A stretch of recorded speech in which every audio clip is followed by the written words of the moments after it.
Hello दोस्तों, मैं Manish sir आप सभी को स्वागत करता हूं इस यूट्यूब चैनल पे। दोस्तों, आज की क्लास में रीजनिंग के टॉप 10 मोस्ट रिपीटेड प्रश्न के बारे में बात करेंगे, जो आपके एग्ज़ाम के पॉइंट ऑफ व्यू से काफ़ी ज़्यादा इम्पोर्टेंट है। अगर आप किसी भी कम्पिटिटिव एग्ज़ाम्स की तैयारी करते हैं, सारे प्रश्न आपके प्रीवियस ईयर क्वेश्चन के पूछे गए हैं, जो कि आपको दिखाई दे रहा होगा प्रत्येक क्वेश्चन में। सारे क्वेश्चन को सोल्व करने के लिए आपको आसान ट्रिक भी देंगे, ताकि रीजनिंग के क्वेश्चन को आप कम टाइमों में इजीली सोल्व कर पाएंगे। तो सारे लोग वीडियो के अंत तक जरूर बने रहिएगा। चलिए स्टार्ट करते हैं। क्वेश्चन नंबर फर्स्ट से स्टार्ट करते हैं। क्वेश्चन नंबर फर्स्ट का आप सब राइट आंसर देने की कोशिश कीजिएगा। क्वेश्चन नंबर फर्स्ट कला माली और हैरो में जो संबंध है, बताना है कि किसान के साथ कौन सा ऑप्शन आएगा। चार ऑप्शन आपके सामने दिया गया। पहला है बीज, दूसरा है पानी, तीसरा है हल, चौथा भूमि। यहाँ समानुपात का मतलब ही होगा कि माली और हैरो में जो संबंध है आपको बताना है, वही संबंध के साथ किसान के साथ कौन सा ऑप्शन आएगा। कमेंट करेंगे। बिल्कुल राइट आंसर क्या होगा आप सभी बताने की कोशिश करेंगे। अब प्रत्येक क्वेश्चन को सोल्व करने की कोशिश जरूर करेंगे खुद से। तो यहाँ पे संबंध इस प्रकार दिया गया विद्यार्थी जी। संबंध यहाँ पे ये है, कह रहा है माली द्वारा प्रयोग किए जाने वाले एक उपकरण को हम बोलते हैं हैरो। माली द्वारा प्रयोग किए जाने वाले उपकरण को हम हैरो बोलते हैं। उसी प्रकार किसान द्वारा प्रयोग किए जाने वाले उपकरण को क्या बोला जाता है, हल। उपकरण जो है हल। इस प्रश्न का राइट आंसर सी हो जाएगा। बहुत से विद्यार्थी बीज दे रहे होंगे, कुछ पानी दे रहे होंगे, कुछ भूमि। बिल्कुल गलत है। यहाँ संबंध किस प्रकार है, माली द्वारा प्रयोग किए जाने वाले उपकरण को हम हैरो बोलते हैं। उसी प्रकार किसान द्वारा प्रयोग किए जाने वाले उपकरण को क्या बोलते हैं, हल बोलते हैं। तो इस प्रश्न का राइट आंसर हो जाएगा ऑप्शन नंबर सी आपका करेक्ट आंसर हो जाएगा। नेक्स्ट क्वेश्चन नंबर सेकेंड बताने की कोशिश करेंगे। यहाँ पे भी देखिए समानुपात है, यहाँ पे भी समानुपात है। इसका मतलब प्रश्न एक कहना चाह रहा है आपसे कि 18 और 3 में जो संबंध है, वही संबंध के साथ यहाँ 55 और 4 में संबंध दिया गया। तो आपको बताना है कि 324 के साथ यहाँ कौन सा ऑप्शन आएगा।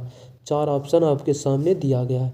कमेंट करेंगे। बिल्कुल ईजी प्रश्न, थोड़ा सा आप दिमाग के ऊपर प्रेशर देंगे, आप इजीली सोल्व कर पाएंगे। देखिए 18 यहाँ काफ़ी बड़ी संख्या है, उसके बाद स्मॉल है। 55 से आया है 4। यहाँ देखिए तो काफ़ी बड़ी संख्या 324। ऑप्शन देखते हैं तो 6, 7, 8, 5, काफ़ी छोटी संख्या। यहाँ 324 आपको क्यूब के नज़दीक नंबर आप अगर याद होगा 1 से 10 तक क्यूब नंबर की, तो आप इजीली इन प्रश्नों को सोल्व कर पाएंगे। कि यहाँ एक बड़ी संख्या जो हमें क्यूब के फॉर्म में दे रखा है, क्योंकि इसके आसपास हमें क्यूब नज़र आ रहा है। तो इसका मतलब ये काफ़ी बड़ी संख्या, इसका मतलब ये मल्टीपल के बेस पे प्रश्न सोल्व नहीं होगा, क्योंकि 6, 7 और 8, 5 को मल्टीपल करके आप इतनी बड़ी संख्या आप नहीं ला सकते। इसका मतलब ये प्रश्न जो दिया गया है बिल्कुल क्यूब के बेस पे है। तो हम क्यूब के बेस पे इस प्रश्न को उठा लेते हैं, ठीक है। तो यहाँ देखिएगा तो 3 से अगर 18 पे जाते हैं, तो 3 से 18 जाने के लिए आप क्या कर सकते हैं, 3 का क्यूब करेंगे। तो 3 का क्यूब आपका कितना हो जाता है, 3 तिया 9, 9 तिया 27। 27 से अगर आप 9 को घटा देंगे तो 27 में से 9 गया आपका 18 बच जाएगा। इसका मतलब क्यूब में से 9 हमको माइनस करना पड़ेगा। 3 का क्यूब कर दिए, उसके बाद 9 माइनस कर दिए, मेरा 18 आ गया। उसी प्रकार यहाँ देखना पड़ेगा क्या 4 का क्यूब करके 9 घटाने पर हमें 55 आ रहा है। तो 4 का क्यूब करेंगे सबसे पहले। तो 4 का क्यूब माइनस कितना करना पड़ेगा, 9। 4 का क्यूब आपका होता है 64। 4 गुने 4 गुने 4 3 बार, माइनस कितना हो जाएगा, 9। तो 64 में से अगर 9 माइनस करेंगे तो देख पा रहे होंगे 55 आपको आ रहा है। और 55 यहाँ दिया भी गया। इसका मतलब यहाँ पे रिलेशन क्या है, क्यूब करके 3 माइनस किया गया। तो यहाँ जो भी नंबर आएगा उसका क्यूब करके 9 माइनस करेंगे तो 324 आना चाहिए। 6 का क्यूब होता है 216। 216 में से जब 9 माइनस करेंगे तो पहले तो 216 क्यूब, उसके बाद 3 माइनस करेंगे 216 में से, तो क्या 324 होगा, ये नहीं होगा। 7 का क्यूब होता है 343, ठीक है। 8 का क्यूब आपका होता है, तो क्या 6 का क्यूब तो 216 होता है। 216 तो 300 से छोटा, इसलिए मेरा आंसर नहीं होगा। उसके बाद 7 को लेते हैं तो 300 मेरा 43 होता है। 343 इसके आसपास नज़र हमें आ रहा है। 343 में से अगर 9 को हम घटाएंगे तो आपको बचेगा 334। पर यहाँ तो दे रखा 324, हो सकता है यहाँ टाइपिंग मिस की गई होगी, यहाँ 24 की जगह हो सकता है 34 ही होगा। ठीक है, रेयर हो सकता है। 8 को लेंगे तो 512 होता है, इसका क्यूब, ये मेरा आंसर नहीं हो सकता। 5 को लेते हैं तो 5 का क्यूब 125 होता है, ये भी मेरा आंसर नहीं हो सकता। इसका मतलब यहाँ 24 की जगह 34 हो जा, यहाँ टाइपिंग रेयर होगा। ठीक है, तो इस प्रश्न का right answer option number B हो जाएगा विद्यार्थी जी। नेक्स्ट क्वेश्चन नंबर 3 आप सब बताने की कोशिश करेंगे इस प्रश्न का राइट आंसर क्या हो जाएगा। प्रश्न करा यदि निश्चित कूटभाषा में BRAVE ब्रेव को 48 और SPAR को 59 लिखा जाता है, तो हम बताइए कि वेक्टर को किस प्रकार लिख पाएंगे। तो सबसे पहले आप सभी लेटर का पोजीशन याद होना चाहिए। ठीक है, क्योंकि सारे लेटर के बदले एक नंबर आया है बड़ी के संख्या में, इसका मतलब लेटर की यहाँ पोजीशन को ऐड किया गया होगा। तो B आपका आता है 2 नंबर पे, 2 लिख दिए। उसके बाद R आपका आता है 18 नंबर पे, 18 हम लिख दिए। उसके बाद A आपका 1 नंबर पे आता है, 1 लिख दिए। B आपका 22 नंबर पे आता है, 22 लिख दिए। उसके बाद E आपका 5 नंबर पे आता है, 5 लिख दिए। ऐड कर कर देखते हैं हम सारे को। तो 18 2 20 हो गया। 20 और 22 आपका कितना हो जाता है, 20 और 22 आपका 42 हो जाएगा। 42 और 5 47, 47 और 1 48। इसका मतलब सारे का ऐड करने पर हमें 48 मिल रहा है, जो कि 48 यहाँ दिया गया। उसी प्रकार इसका ऐड करके देख लेते हैं। आपका S 19 नंबर पे आता है। उसके बाद है P आपका 16 नंबर पे हो गया, E आपका 5 नंबर पे हो गया, A आपका 1 नंबर पे हो गया, R आपका 18 नंबर पे हो गया। ऐड करने की बात करें तो 19 1 20, 20 20 20 20 20 और उसके बाद 20, 16 5 21, 20 और 21 41, 41 और 18, 41 18 बिल्कुल 59 हो रहा है, जो कि यहाँ भी दिया गया। इसका मतलब कुछ नहीं लॉजिक था, सिर्फ यहाँ लेटर के जो पोजीशन था सारे को ऐड करके नंबर लिखा गया। वही करेंगे हम भी। देखिए भी आपका 22 होता है, 22 और 9 कितना हो गया, 22 और 9 आपका 31 हो गया। 31 और 3 आपका 34। ठीक है, 31 3 34, 34 और 20 44 54, 54 और फिर 15, 54 और 15 कितना हो गया, 54 और 5 अगर जोड़ देते तो 59, 59 और 10 कितना हो जाएगा, 69, 69 और 18, 69 और 8 आपका हो गया 70, 77 और 10 87। ऑप्शन नंबर सी इस प्रश्न का राइट आंसर हो जाएगा। इन सारे लेटर को पोजीशन को ऐड करेंगे, बिल्कुल 87 इस प्रश्न का राइट आंसर है। क्वेश्चन नंबर 4 ट्राई करेंगे सभी। यहाँ पे देखेंगे तो लेटर को एक सीरीज चलाया गया है। तो सीरीज किस प्रकार चल रही है, 7 आया था, 7 के बाद आपका 14 हो गया, 14 के बाद आपका 28 हो गया, 28 के बाद आपका 56 हो गया, 56 से आपको बात पता करना है। उसके बाद 200 डायरेक्ट जंप करके चल गया 224 पे, फिर वहाँ से डायरेक्ट जंप किया तो 448 पे चला गया। प्रश्न को आप समझ गए होंगे कि सारे 2 टाइम्स यहाँ मल्टीपल हो रखी है। 7 का अगर डबल करेंगे तो 7 दूनी 14, उसके बाद अगर 14 का डबल करेंगे तो 14 दूनी 28 यहाँ हो गया आपका। 28 का फिर से आप डबल करेंगे तो 28 दूनी 56, 2 गुना मल्टीपल हो रखी है। उसके बाद यहाँ से 56 दूनी कितना हो जाएगा, 50 50 100 और 6 दूनी 12, 112, जो कि यहाँ पे प्रेजेंट हमें दिखाई दे रहा है। उसके बाद 112 का अगर डबल करेंगे तो यहाँ पे आपको 224 नज़र आ रहा है, 224 का डबल 448 यहाँ भी दे रखी है। मतलब यहाँ पे इस प्रश्न का right answer option number D हो जाएगा। नेक्स्ट क्वेश्चन नंबर 5 ट्राई करेंगे सभी लोग। आपके जीडी के पूछे गए प्रश्न कह रहा है, प्रश्न यहाँ पे दिया गया कि उस विकल्प का चयन करें जो दिए गए पैटर्न में प्रश्नवाचक चिन्ह के स्थान पर आएगा। यहाँ पे आपको बताना कि कौन सा ऑप्शन भरा जाएगा। मिसिंग नंबर 1 आपका आता है चैप्टर प्रश्न, वहाँ से प्रश्न लिया गया है। मिसिंग नंबर से रीजनिंग में एक चैप्टर आता है एनालॉजीज। बताएंगे सभी लोग, कोशिश करेंगे इस प्रश्न का राइट आंसर क्या हो जाएगा। देखिएगा तो बड़ी संख्या यहाँ पे नज़र आ रहा है, इस बॉक्स में यहाँ पे भी एक बड़ी संख्या नज़र आ रहा है। अगर इन दोनों नंबर्स को आपस में मल्टीप्लाई कर देंगे तो 13वां 17 से ए मिल गया, और 12 गुने 11 कर देंगे तो 12 के 20 से 120, और फिर एक बार 12 जोड़ेंगे तो 120 और 12 132 यहाँ भी मिल गया। इसका मतलब कुछ नहीं था, सिर्फ ऊपर और नीचे वाली संख्याओं को मल्टीप्लाई करके बीच वाली संख्या लिखा गया।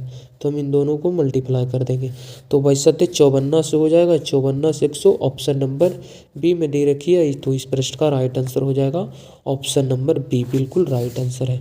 नेक्स्ट क्वेश्चन नंबर 6, यहाँ देखिएगा तो एक आपको दिया गया है सिटिंग अरेंजमेंट के बेस पे प्रश्न करा। A B C D carrom का खेल खेल रहे हैं। ए सी और बी डी पार्टनर है, चलिए ठीक है। सी डी के बाईं ओर बैठा जिसका मुख दक्षिण की ओर है, तो ए का मुख किस दिशा में। देखिए कांस्टेबल जीडी 2013 का पूछा हुआ प्रश्न है। जब 13 में इस तरह के प्रश्न पूछे जा सकते हैं तो हाल फिलहाल की कोई तो बात नहीं, इसलिए आपकी प्रैक्टिस ज़बरदस्त होनी चाहिए। तो ए बी सी एक कैरम खेल रहे हैं। कैरम किस प्रकार खेलता है, मान लीजिए आपके 4 कॉर्नर होते हैं कैरम खेलते हैं व्यक्ति, तो ठीक है। मान लीजिए आपके 4 कैरम हो गए, उसके बाद 4 व्यक्ति बैठ जाएगा आपका सामने की तरफ। ये हो गया आपका फर्स्ट, ये आपका हो गया सेकंड पर्सन, ये हो गया आपका थर्ड पर्सन, ये आपका हो गया फोर्थ पर्सन। कह रहा है ए और सी और बी और डी पार्टनर हैं। पार्टनर हमेशा एक दूसरे के सामने बैठते हैं, ठीक है। कैरम में आप देखे होंगे जो आपके पार्टनर होते हैं जस्ट आपके सामने बैठते हैं। पार्टनर का मतलब ये हुआ। कह रहा सी डी के बाईं ओर बैठा है, जिसका मुख जिसका किसके लिए आया, ये बात को आपको ध्यान देना। यहाँ पे जिसका जो यहाँ पे प्रेजेंट हुआ है नंबर, ये किसके लिए हुआ है विद्यार्थी जी, नज़दीक वाले पर्सन के लिए आया है, नज़दीक वाले व्यक्ति के लिए आया है, पी फॉर पर्सन, ठीक है। तो ये नज़दीक वाले, इसको जस्ट इधर देखेंगे तो इसके नज़दीक में कौन आया है, तो डी आया, सी बाद में है। इसका मतलब है जिसका किसके लिए आया है, डी के लिए, क्योंकि जो या जिसका नज़दीक वाले के लिए प्रयोग की जाती है। तो जिसका मुख दक्षिण की ओर है, दक्षिण किसका ओर है, किसका है, तो अब नज़दीक में डी है, इसका मतलब डी का मुख दक्षिण की तरफ है। आप जानते होंगे ऊपर की डायरेक्शन को हम नॉर्थ बोलते हैं, नीचे वाले को साउथ बोलते हैं, इधर की डायरेक्शन को ईस्ट बोलते हैं और इधर की डायरेक्शन को हम वेस्ट बोलते हैं। तो डी का डायरेक्शन दक्षिण की तरफ है, डायरेक्शन नहीं मुख, मुख दक्षिण की तरफ है। इसका मतलब आपको डी को यहाँ पे लेना पड़ेगा, तभी उसका मुख, जब डी यहाँ बैठेगा तो सामने की तरफ देखेगा तो उसका डायरेक्शन जो मुख है वो दक्षिण की तरफ चला जाएगा। अब आपका तो ये हो गया। उसके बाद कह रहा डी बी डी पार्टनर है, इसका मतलब जब डी यहाँ पे बैठा तो बी इसका पार्टनर है, इसके सामने बैठेगा। उसके बाद बोला था, इसी प्रश्न में बोला था, यहाँ पे इसी पॉइंट में कह रहा सी डी के बाईं ओर बैठा है, डी के बाईं ओर बैठा है। व्यक्ति अगर डी नीचे की तरफ मुँह किया हुआ है तो इसका राइट हैंड इधर है और इसका लेफ्ट हैंड इधर है डी का, और इसके बाईं ओर बैठा है कौन, सी, तो इसका लेफ्ट हैंड अगर इधर है तो लेफ्ट की तरफ बैठेगा सी, इसका मतलब सी यहाँ पे बैठेगा, और सी का पार्टनर है ए, तो ए यहाँ पे बैठ जाएगा। प्रश्न आपसे पूछा गया था एक का मुख किस दिशा में है। ए अगर यहाँ बैठा है तो इसका मुख किधर की तरफ है, इधर की तरफ, और इधर की डायरेक्शन को हम बोलते हैं ईस्ट, मतलब पूरब की डायरेक्शन में उसका मुख है। ऑप्शन नंबर सी इस प्रश्न का राइट आंसर हो जाएगा। उम्मीद करते हैं हम समझा पाएंगे प्रश्नों को। क्वेश्चन नंबर 7 ट्राई करेंगे। डाइस प्रश्न चैप्टर आता है, वहाँ से प्रश्न लिया गया है। प्रश्न आपको करा एक ही पासे की 2 अलग अलग स्थितियाँ दर्शाया गया है, जिसमें पर लाल, नीला, गुलाबी, हरा, सफ़ेद और काला रंग है। हरा रंग दर्शाने वाले फलक के विपरीत फलक ज्ञात करें। बस वही प्रश्न है, जस्ट ऐसा ही प्रश्न एक पिछले वाली क्लास में आया था, वहाँ नंबर या सॉरी लेटर के बेस पे था। यहाँ देखिए कलर के बेस पे प्रश्न पूछ लिया गया, वो भी जीडी 2023 का है, वो भी जीडी 2023 का पूछा हुआ प्रश्न था कल वाली क्लास में। अगर कल वाली क्लास आप देखेंगे तो इस प्रश्न को आप मिनिमम 5 से 10 सेकंड में इजीली आंसर दे पाएंगे। हम बोले थे कि अगर आपको 2 डाइस दिया जाता है एग्जाम में तो सबसे पहले आपको कॉमन सरफेस ढूंढना है कि कौन सी सतह ऐसी है जो दोनों में कॉमन है। तो देखिएगा सफ़ेद यहाँ भी है, सफ़ेद यहाँ भी है, लाल यहाँ भी है तो लाल यहाँ भी है, यहाँ हरा है तो यहाँ नीला है। इसका मतलब सफ़ेद और लाल दोनों में कॉमन है, सफ़ेद और लाल दोनों सरफेस में कॉमन है। यहाँ बच गया आपका हरा और यहाँ आपका बच गया नीला, इसका मतलब सॉरी यहाँ बच गया हरा और यहाँ बच गया आपका नीला, इसका मतलब हरा और नीला एक दूसरे के विपरीत हो जाएंगे। और प्रश्न भी पूछा था कि हरा के विपरीत कौन आएगा, तो हरा का विपरीत कौन चला जाएगा, नीला। ऑप्शन नंबर बी इस प्रश्न का राइट आंसर हो जाएगा। काफ़ी इजी प्रश्न था, वो भी आपके हाल फिलहाल के पूछे गए प्रश्न। क्वेश्चन नंबर 8 कह रहा है उदयपुर राजस्थान और इंडिया के बीच सही वेन डायग्राम की पहचान करें। कोशिश करेंगे सभी। देखिए, राजस्थान एक राज्य है जो कि भारत के अंतर्गत है। इसका मतलब इंडिया के अंदर बनेगा राजस्थान का डायग्राम। अगर इंडिया है यहाँ पे तो इंडिया के अंदर आपका हो गया राजस्थान, इस डायरेक्शन में आ गया राजस्थान। और जानते होंगे उदयपुर कहाँ है, तो जानते होंगे राजस्थान के अंदर है। इसका मतलब राजस्थान के अंदर है उदयपुर, तो जब राजस्थान के अंदर है तो इंडिया के भी अंदर होगा। इसका मतलब इंडिया के अंदर है राजस्थान और राजस्थान के अंदर है उदयपुर। इस प्रश्न का राइट आंसर माना जाएगा ऑप्शन नंबर डी। ये आपका इंडिया हो गया और इंडिया के अंदर आपका हो जाएगा राजस्थान और राजस्थान के अंदर हो जाएगा आपका उदयपुर। इस प्रश्न का राइट आंसर माना जाएगा option number D. Question number 9 काफ़ी इजी प्रश्न है, सिर्फ आपको यहाँ पे सिंबल की मदद से यहाँ सोल्व करना है प्रश्नों को। काफ़ी इजी प्रश्न करा। ए का अर्थ प्लस है, इसका मतलब जहाँ ए आया है उसको आपको प्लस कर देना है। उसका बाद बोला बी का अर्थ घटाव, जहाँ बी है वहाँ पे आपको क्या लेना है, माइनस का सिंबल लेना है।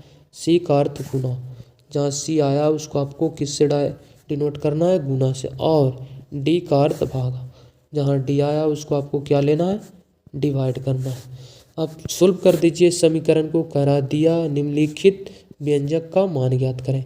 क्या 6c, तो c को हम क्या लिखेंगे, c को बोला है गुना तो हम गुना कर देंगे। ब्रैकेट आया ब्रैकेट कर देंगे, ब्रैकेट के अंदर 57 है 57 लिख दिए।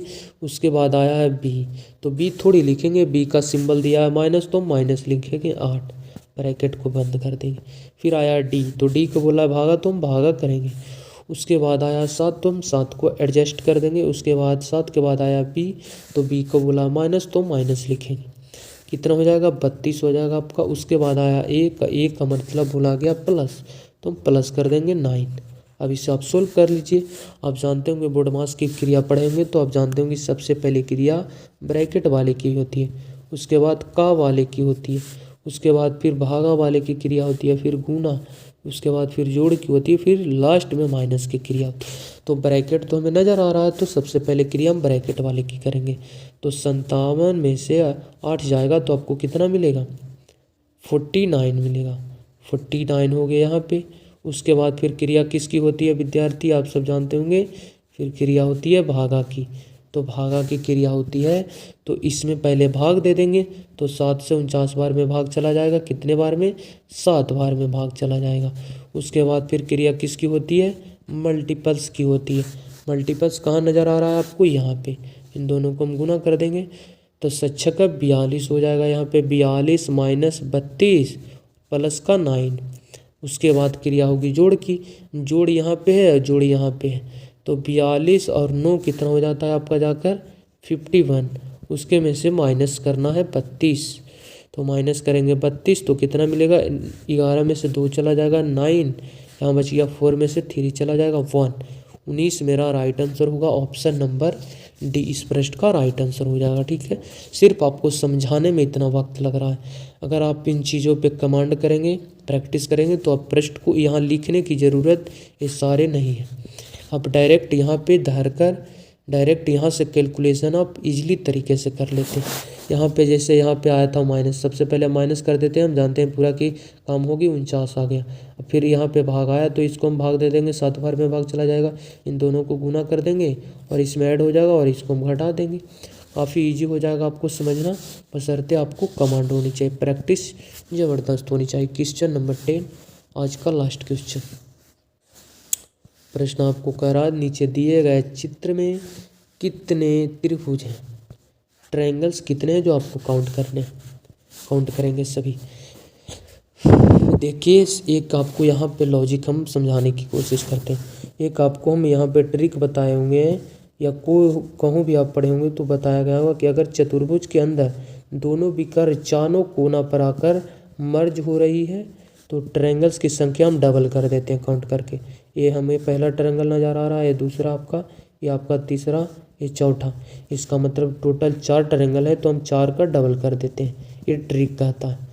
ट्रिक इसीलिए कहता है क्योंकि 4 तो सिंगल सिंगल आप गिन लिए, उसके बाद यहाँ 2 को जोड़ने से 1 बन रही है, एक यहाँ बन रही है, 2 हो गई, एक यहाँ बनेगा 3, और एक इसके सामने यहाँ 4 बनता है, इसीलिए डबल करते हैं। ठीक है, तो जस्ट ऐसा ही एक ट्रिक इसमें लगेगा। कहाँ पे? यहाँ पे। इसको आप भुला जाइए, इस आकृति को और इस आकृति को। तो अब जब इसको भुला जाएंगे तो आपको यहाँ पे एक लॉजिक नज़र आएगा। ये आपका हो गया एक चतुर्भुज, और दोनों विकर्ण यहाँ पे चारों कोना पे मर्ज हो रही है, तो ट्रायंगल्स की संख्या डबल हो जाएगी। ये आपका पहला ट्रायंगल, ये दूसरा, ये तीसरा, ये चौथा, और 4 का डबल टोटल कितने होते? 8। इसका मतलब इस पार्ट में टोटल कितने ट्रायंगल्स हो गए? 8। उसके बाद अब इस वाले कलर में आप आ सकते हैं। देखिए 8 तो हो गए। ये आपका हो गया 9 ट्रायंगल्स। ये आपका हो गया 10वां ट्रायंगल्स। ये आपका हो गया 11वां। ये आपका हो गया 12वां। ये आपका 13वां ट्रायंगल्स हो गए। ये आपका 14वां। ये आपका 15वां ट्रायंगल्स। ये आपका 16वां ट्रायंगल। टोटल इस पार्ट में कितने ट्रायंगल्स है? 16। ऑप्शन नंबर सी इस प्रश्न का राइट आंसर हो जाएगा। आपको लग रहा है ये 11, 12, 13 कैसे काउंट हो गया? तो इस ट्रायंगल्स की निर्माण तभी हो पाई जब ये ट्रायंगल्स इसमें एडजस्ट हुआ। इस ट्रायंगल्स के आने से इसमें टोटल 4 ट्रायंगल्स और बढ़ गए हैं। जैसे ये अगर ये नहीं होता तो सीधा एक बड़ा वाला ट्रायंगल्स होता यहाँ, और एक बड़ा वाला यहाँ होता, जो पहले हम काउंट कर चुके हैं। पर जैसे यहाँ पे एक ट्रायंगल्स आया है तो एक तो खुद बना, एक यहाँ निर्माण किया, एक यहाँ और एक यहाँ, 4 यहाँ निर्माण कर दिया, 4 यहाँ कर दिया। तो 4 उस वाले कलर के साथ और 7 इस वाले कलर के साथ, टोटल 16 ट्रायंगल्स हो गए। तो इस प्रश्न का राइट आंसर हो जाएगा ऑप्शन नंबर सी। अगर वीडियो अच्छा लगता हो तो प्लीज़ इसे शेयर करें दोस्तों के पास, और चैनल को सब्सक्राइब कर हमारे साथ जुड़ सकते हैं। मिलते हैं नेक्स्ट वीडियो में, जब तक के लिए बाय, टेक केयर।